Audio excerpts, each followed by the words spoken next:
Hello, my name is Lydia Baker. I'm co-host of Introverted Indies with Lucy McLaren, and this is our first mini interview. So if you're seeing this for the first time, please subscribe to our channel. We're just Introverted Indies on YouTube. So over to you. Please introduce yourself. Hi, my name is Effie Soumelidis and I am the author of You and Only You. It's great to meet you, Effie. Please tell us a bit more about you and only you. I can't wait to hear about it. You and Only You is a dark paranormal romance, but it's set in modern society in contemporary times. It's about a story of two broken souls who were never really meant to collide, but do, and by gosh they do, and they just can't seem to stay away from each other.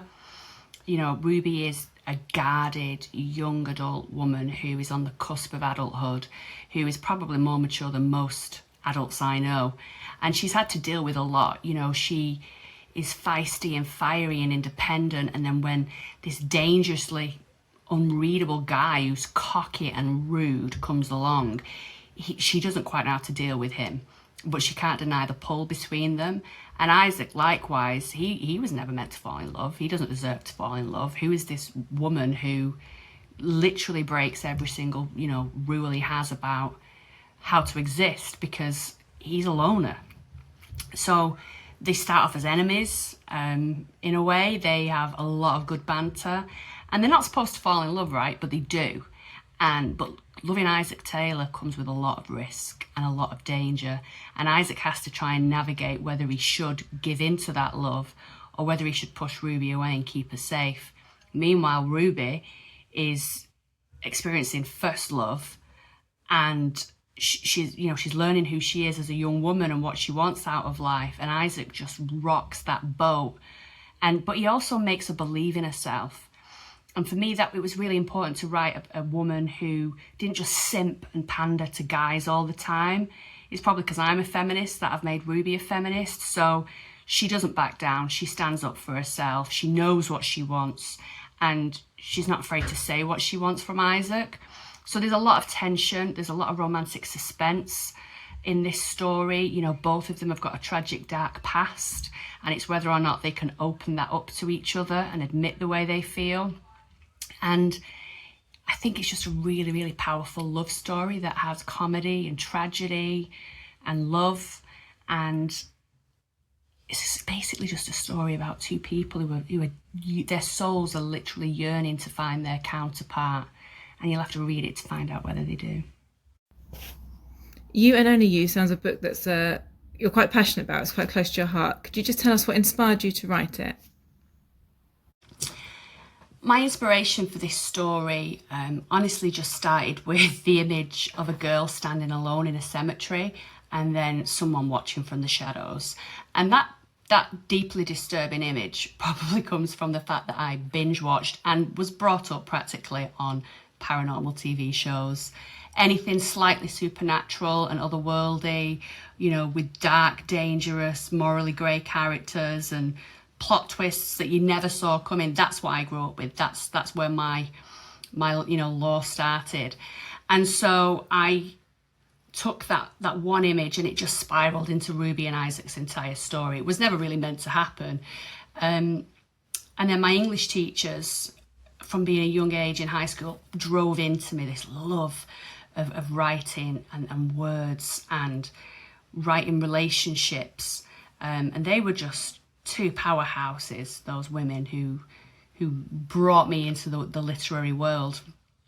And from the text that they exposed me to, mostly Shakespeare, I just knew that I wanted to write a painful love story.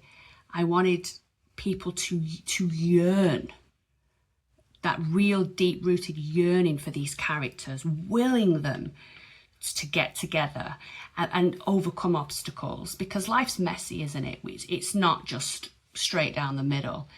And I wanted to write a very, very human story with a supernatural twist. I've always been drawn to those emotionally charged characters when the stakes are high and there's so much suspense that you just don't know what's going to happen.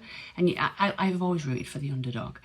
And so it kind of happened authentically. And I'm really glad it did.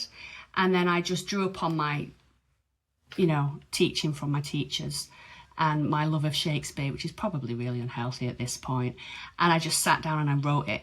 I splurged, wrote, and then cried, and then inspired myself to write more. And then it became a book. Here I am. Wow, Effie, that sounds like an emotional roller coaster. I think a love of Shakespeare is always great, and don't ever lose that. So could you give us your favourite line from the book? It's so hard to choose just one. I quite like it when Ruby is standing up to the big bad bully, Robbie, and she's having this inner monologue, like trying to psych herself up to like stand up to him. And she says he thinks he's a god. He's not a god. He's a first class prick. And I like that because that's very much Ruby. She's very feisty. She doesn't back down, which is why Isaac sees her as a challenge, because he's not used to people not doing what he says. And Ruby is afraid of no man. She time and time again proves that she can throw an insult with the best of them. And I think that's quite funny because she reminds me a little bit of me. And my second favourite line, I know I'm not supposed to have two, but I do, is when Isaac is telling Ruby not to feel sorry for him. He's saying, look, don't see me as broken, because I'm not. I'm just different. And I think that's a really powerful message as well. We can have all these scars and we can have this traumatic past and we can still learn to heal. And we don't have to always be a shadow of our former selves. And so that was really important for me to put that in. Amazing. So could you tell us one of your tips for other authors? It could be anything. Writing tips, drafting tips, marketing tips, whatever you fancy. One tip that I have for writers is to go with your gut. Just trust your instinct, write as much down as you can. Don't worry too much about structure and plot lines and any of that. You can become more organised and structured as you go through. But to start with, just get it out of you, because that's the scary part, right? That's the scary part where everything's just going wild in your brain and you're writing it down and it doesn't make sense. And that can feel quite scary and put some people off because they think, oh, none of this makes sense. But it will. Trust your process. Trust that you know what's best for your story, and don't get bogged down in the nitty-gritty details. That's not important in the early stages.